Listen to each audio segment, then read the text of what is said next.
What's going on, everybody? Doc from Average Gamer Guys back at again, continuing our best leader strategy testing in Halo Wars 2. Today we got Decimus. Honestly, a leader I was a little afraid to use, to be completely honest with you. Not as much of a fan, not really a fan of the leader powers. We'll take a look at the deck right now that I'll be trying this out. I'm going to give Siphon Field a run. Just to see if maybe potentially it has any good play. I've seen people use it before, really kind of unsure about it. The only other leader power we're using, Vortex, essentially just going to do the Vortex Suicide Grunt push, maybe potentially Vortex Siphon Field. If it becomes available, we will see.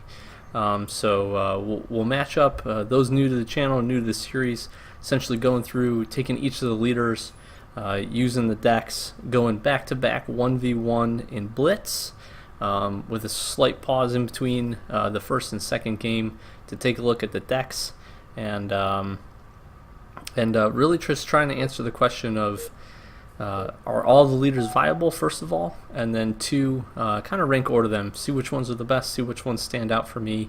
Obviously 2 games isn't a huge sample size, but gives me a little bit better idea when I'm trying to focus in and kind of use a little bit of the specific leader cards, as well as just kind of test out some different strategies with them, and trying to make them all competitive strategies too. Not really trying anything too crazy or too wonky. So we'll get into this first one. We got a level 45 matchup, which isn't preferable. You guys kind of know how I feel about the differences in veteran level and how important they can be. He's also playing Shipmaster, which is it's going to be tough, to be honest. Shipmaster is a great leader. I had some great success with him, and I've seen great success with him in the past. Again, here we get the chopper running straight through the energy core, which is a little bit frustrating, but I did get lucky enough to get, I know playing Shipmaster, you're probably facing the Assassin army, which essentially means for me that I have to have something with detect. So it was nice. I do have Elite Rangers in this deck, so I have the capability to get in and take a look and essentially see these units that I'll be fighting, which is nice. So started off okay there, try to get the chopper up there. Chopper's not going to really stand a chance against the Marauder though, so that's a little bit tough to deal with, but I see maybe potentially an option open here to get up and steal some early points. Not doing too bad in kind of the energy war, but obviously not doing great either. We did lose that core above A, but at this point we're sitting even. He hasn't grabbed A, which I thought was kind of interesting. I'm going to try to get something in on B to kind of start to maybe give myself a little bit of advantage here. The cloak from the Marauders has worn off, so I feel okay kind of getting into this fight. And the Bloodful Locust honestly will handle itself, definitely. I'm going to throw an Engineer on it just to keep it really pumped up, and honestly this seems like a decent fight from the start, at least. I don't know. He did a good job of focusing in on the Engineer. I'm going to try to pull the Locust out because I don't know if it's a fight I'll be able to win, honestly. I'm just kind of moving them around, just going to take the units that I can and work them. And I do know, again, you got to kind of win those early fights. I feel like that wasn't necessarily a win. It definitely wasn't a loss. So feeling okay at this point. Got B and C. But I do know that we're in for a good one here. And he's getting somewhat well positioned. He's got a decent kind of mix of an army too, a little bit of air. The Marauders in there. He's obviously got the Prowling Reaver. So kind of curious to see what the next moves are. He's doing a great job of pre-positioning for energy, which is obviously a good move on his part. I also could have looked to probably cycle. I realized that was probably a bad move on my part, not to cycle and not to swap out for some cards, the Siphon Field and the Vortex. I did have the capability to have the Suicide Grunt Vortex combo, but honestly nothing too great here. He's got this blister back, which is a great position. I've seen a lot more people using some of that positioning like that, especially recently. and I do like it. I think it's good. You kind of defend any energy core drops that get put there. You also range yourself so that you can defend if somebody pushes to A, but also you know, kind of range into B as well. So I'm going to try to move some units over. I'm going to try to get a suicide run down here and see if I can't take down this blisterback. But of course, his units don't they don't agree with me, and he targets the right things. He stays away from the suicide grunts, which is a little frustrating. So I don't even think my suicide grunts here get his suicide grunts. How do they do? I think I got a little bit of chop damage on the blisterback as well. Decent little fights there. Doing a good job of getting in here. At this point, I don't feel too bad about this. I feel like we're obviously down in the energy war. He did a great job grabbing the rest of those cores. He's obviously moving this blisterback around really well, so that's kind of detrimental. The spirit drop has been one thing that I've also seen a lot of people starting to use recently with a lot of really good success. And here is kind of the fight, I think. I tried Siphon Field, not a fan of it. I'll tell you after that, not the biggest fan. Siphon Field though, right there, that was kind of the thing that really kind of took me down. I'm going to be honest with you. I felt like before that I was having some pretty good fights. We were doing okay. We definitely weren't pushing a whole ton, but we were also, you know, gaining some good energy, but gaining some good points. We're up to 117. I mean, we're more than halfway there. But at this point, he's got a really good lockdown on C. I probably should have swapped focus at this point.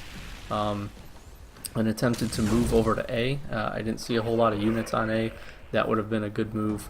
But his blisterback setup here makes it hard for me to call anything in on my base to move it in, and the range that he's got. I obviously need to get something in to be able to take this out. So that's kind of a significant push for me here. But I'm kind of sitting on a bunch of energy units that, high energy units that are it's probably not good. I probably shouldn't have sat there.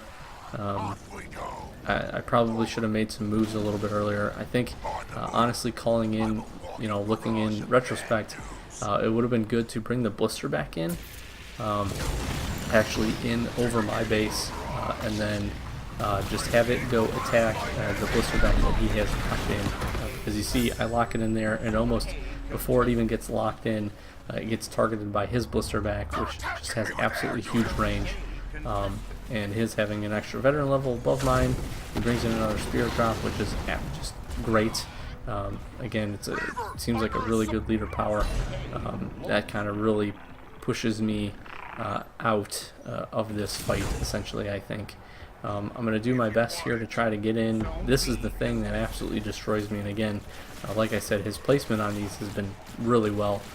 He was good to get it away from my blast unit, and then to be able to shift it over even closer to my base was honestly a really smart play. I do get a Wraith in here, but blisterbacks, they do have a ton of health, so I'm having a hard time taking that out. And honestly, I'm kind of desperate at this point because he really is killing me in the energy. I think he's probably at this point, I think he's got 4 or 5 cores above me. Which just means he's gaining, you know, an additional full 1 to 1.2 worth of energy above me. And look at this. I mean, he brings in a great group of units. His hunters move in. I can't even take this blister back out, which was the whole reason for the push over there, which was, again, pretty frustrating at this point for me. And again, I think Siphon Field was a complete waste of a card. Vortex, I just didn't get a chance to really... I didn't do good enough in the energy collection in this game to make it efficient enough to be able to use the Suicide Grunts and the Vortex at the same time. The combo for 180 energy is really good. It's very solid. You can do a lot with it, but I just never got to that point. And like I've said before, you know, you guys are probably tired of hearing it at this point, but you got to win the energy war, or at least stay close, stay competitive, and I definitely did not in this first game. Yeah, I mean, look at that. He crushed me. 30 to 6. Just absolutely brutal. So we're going to take a look at the deck. I'm swapping out Siphon Field. Not a big fan of it. I end up deciding to bring in... I actually don't even know. I can't even remember what I did swap in. I bring in the Banshee. I think that's a solid move. That's kind of how the deck is setting up right now. Elite Rangers, I think I end up swapping out for Assault Elites, if I'm not mistaken. Assault Elites, in my opinion, have always been better. The fact that they have Rush is really what makes it worth paying those extra 20 energy for. So we get Search Up, our second game. We get Mel Big Mike, which I feel bad for you. We essentially went from one end of kind of being out veteran leveled and somebody that had 14 ranks on us to now being the guy that has 29 ranks on this guy. So we're seeing a little bit different. Luckily, we do get to play against Cutter, so we're gonna, get to see kind of a different side of things. A little, a banished on banished, and now a banished on UNSC. And I'll just tell you up front, this game goes pretty quickly. I feel bad for these kind of lower level players because they just have a disadvantage. They have a pretty significant disadvantage, and I mean, that's how the game goes. It's kind of silly. That's how the matching of the games go. I still don't really understand the algorithm. I think a lot still has to do with the fact that there's probably not a huge ton of population. I'm sitting at mid Platinum 6 at this point, I think, at the end of that first game. So, we're not super low in the rankings by any means. I would say we're maybe just above mid-tier or so.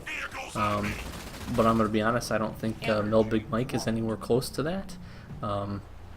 If he is, kudos to him. But I think just solely playing a bunch of games, even his 10 ranked games, I think would make him level up past level 2. So I highly doubt that he's that high. But I guess that's just kind of how the dice rolls. At this point, though, I do know I need to focus with Cutter. I don't have any significant disadvantages. I do have to just focus in, comparative to that first game, I need to focus in on the energy collection. I also need to make really good fights when I can, this being one of them, I think, to be able to call on the Blisterback, or not the Blisterback, the Locust, the Blood Fuel Locust, try to take down some of these troops. Obviously he's gotten the Nightingale up, but since he called in the Fatigued Hornet, we're going to be able to take that down. He's going to pull the Nightingale away because I think he knows that he's not going to be able to win that fight. We've got B and C locked down at this point pretty well. I've got a couple units up above A to grab some energy, and at this point we're sitting pretty good, to be honest. I'm going to call Prowling Reaver in. I'm just going to kind of pump up B at this point. He's doing a decent job, starting to get some stuff collected over on A, potentially to make a push, and I think he just realizes he may be a little bit outmatched, of no fault to his own. Definitely not by player skill necessarily, but definitely just by rank alone. So we get that W. I think we would have won that game had we played the whole thing, but that is kind of how this one rolls. So here's the deck again. I do think taking Siphon Field out was a good move. Swapping the Elites for the Assault Elites was a solid move. Getting the Banshee in, Banshee, especially in ones, capability to move a unit quickly across the battlefield, grab some points.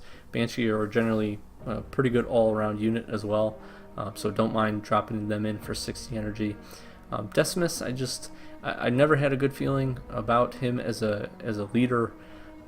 Even when the game initially dropped, I definitely think he's okay. He has some of the good banished cards that you would hope. Blood Fuel Locust, Hunters, the Assault Elites, the Grunt Mob, Prowling Reaver, probably one of the best anti-air units in the game.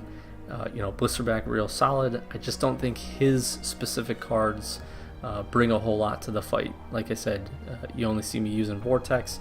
If he had a more specific direct damage dealing power, he may be a little bit better. But we do go 1-1, a little bit, I guess, to the RNG of matchmaking.